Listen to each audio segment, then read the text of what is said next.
The film opens with a young girl named Stephanie playing the piano alone in her home. The house is eerily quiet. With no one around to supervise her, Stephanie plays music and prepares a smoothie in the kitchen.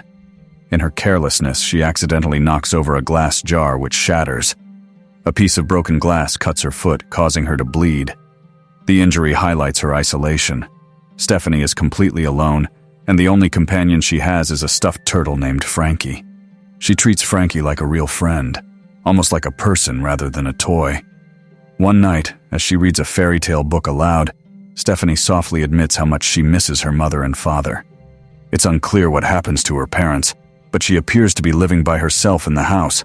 From time to time, she hears strange sounds echoing through the rooms. In her father's study, a torn piece of newspaper is taped to the wall. It contains a story about a mysterious, undetected outbreak. Stephanie, however, never reads it. She's too young to understand the significance of what has occurred. One day, while playing a game of hide-and-seek by herself, Stephanie hears a door creak open and an unfamiliar growling sound fill the air. She's convinced that it's a monster, but she believes she knows how to handle it. By staying calm and silent, the monster might leave her alone. While playing outside with Frankie, Stephanie encounters a wild rabbit, which she affectionately names Mr. Hopper. Hoping to feed him, she runs back into the house and struggles to open a bottle of ketchup. When the lid finally comes off, ketchup splatters onto her shirt. Frustrated, she lets out a curse word, something she's never done before. It gives her a strange sense of freedom. With a slight smile, she pours the ketchup into a bowl and offers it to Mr. Hopper, but the rabbit hops away into the garden, leaving her behind once again. That night, while brushing her teeth in the bathroom, the lights suddenly go out. In the darkness, she sees the horrifying vision of a boy whose head twists unnaturally. Stephanie wakes up, terrified. It is a nightmare, but deep down, she knows there's something real inside the house. Panicked, she runs to Paul's bedroom, accidentally stepping on a rotten pumpkin and screaming in fright. After cleaning up the mess, she sits beside a figure lying under a sheet. In a hushed tone, she whispers, "Paul?" Reaching out, she touches his hand. It's cold and blue. Paul has been dead in that bed for quite some time. The days pass. Stephanie sits in front of the television watching broadcasts about national quarantine zones and government containment facilities. The house begins to fall into disarray, her mental state reflecting in the mess around her. To cope, she dresses up in her mother's clothes and makeup, pretending to host a tea party. But the illusions of comfort are quickly shattered. Her bedroom window swings open by itself, and a chair moves without anyone touching it.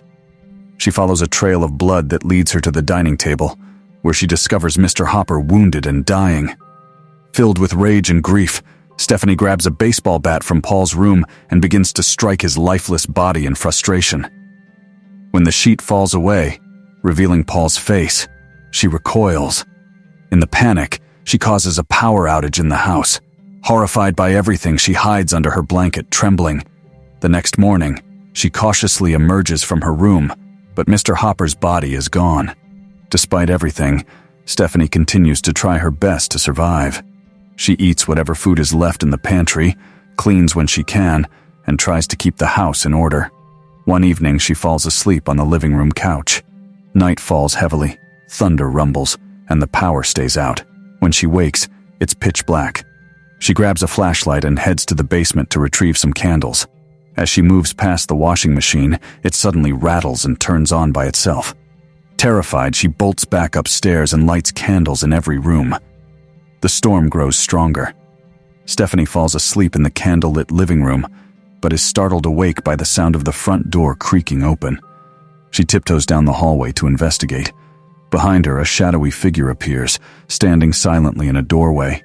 It's a tall, hooded person watching her from a distance. Stephanie screams and runs upstairs, but the figure follows. To her surprise, the figure is her father. He scoops her into his arms and carries her gently back to her room.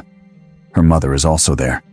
After what feels like an eternity alone, Stephanie is finally reunited with her parents. But the next morning, something doesn't feel right. Stephanie notices a strange bulge on her mother's stomach, as if something is growing inside. Paul's room, once dark and decaying, has now been cleaned. His body is gone. He has been buried not far from the house. Wanting answers, Stephanie tries to dig up the grave with her bare hands, but her mother calls her back before she can uncover anything. Later, her mother tries to explain what's happening, but her father interrupts. He doesn't want Stephanie to know the truth. They begin building a tall fence around the house. Her father often questions her, asking strange things, like whether she remembers who hurt Mr. Hopper. Stephanie doesn't understand what's going on, but she can feel that something is being kept from her. Her mother sometimes talks quietly about isolation protocols that make no sense to the young girl. For a while, the family appears normal, even happy. Stephanie enjoys being with her parents again, although confusion still lingers about what's happening outside and around her. Then, one night, as her father brushes her hair, they hear her mother sobbing in another room. Her father leaves to check. Stephanie follows and discovers her mother crying over Paul's lifeless body.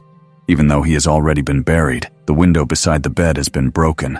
Stephanie watches her parents from a distance, confused and full of questions. The next morning, she asks them how Paul could have returned. Her father gives a vague and unsettling answer, that the monster brought him back. Stephanie urges them to leave the house, but her father says the monster is only after her. Still filled with confusion, Stephanie sneaks into her father's study, flipping through scientific journals and strange books filled with sketches and diagrams. None of it makes sense to her. Her father sits beside her trying to comfort her. He gently explains that the reason they left her alone was fear of what she has become. He tries to help her understand in simple terms that she's a strong girl, and that the darkness in her mind is the same as the monster she fears. The key, he says, is for Stephanie to remain calm and learn to control her thoughts. If she doesn't, the monster will take over. Sometime later, Stephanie overhears her parents discussing a disturbing topic: procedures and children like her, children who don't survive. Her growing suspicion deepens, along with the darkness within her. One night, strange noises echo from downstairs. Stephanie wakes up and goes searching for her parents. The basement door creaks open, then shuts by itself. When she opens it again, she sees her father standing with a syringe in his hand, his head twisted unnaturally. She screams in terror, then wakes up. It is only a nightmare. She walks downstairs again and calls out for her parents. That's when she hears the monster's sound. Her parents arrive. Panicked, Stephanie warns them that the monster will kill her father. Moments later, he is suddenly pulled into the basement by an unseen force. Her mother grabs Stephanie and hides with her inside a closet. They remain silent as the creature enters the room. Then it disappears. Thinking the danger has passed, her mother steps out only to be violently dragged into the basement. Alone and terrified, Stephanie runs to her room and climbs out the window. She drops to the ground and dashes across the backyard toward the fence. Her parents attempt to stop her, but the strange force within her begins to emerge again. Her mother, desperate, injects her with a sedative. Just as Stephanie loses consciousness, the horror stops. Her mother gently apologizes, whispering that they never told her the truth, that the real monster was always inside her.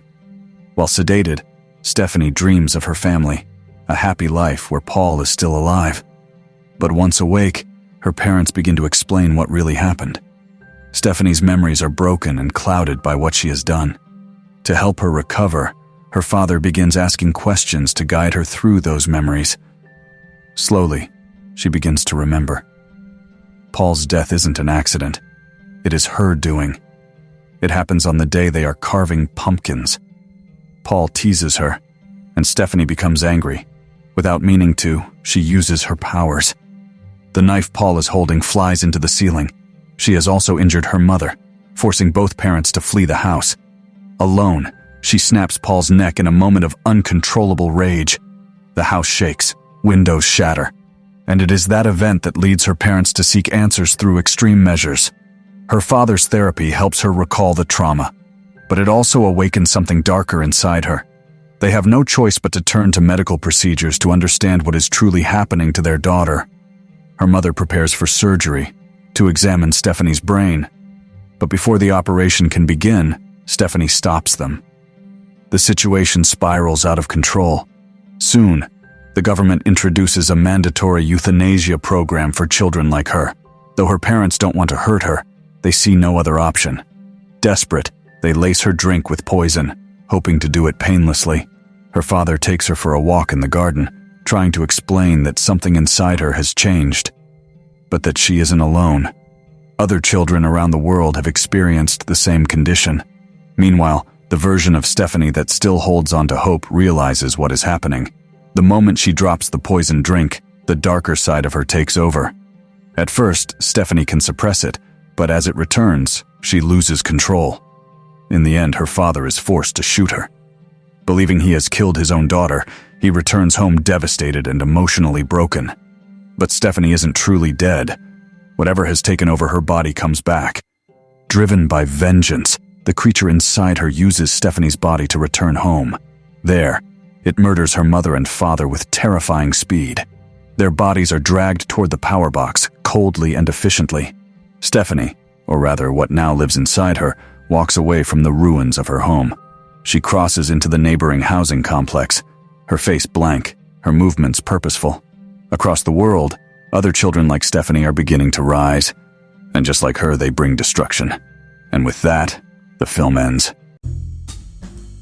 If you like this video, don't forget to subscribe, because by subscribing you have supported me to make better videos.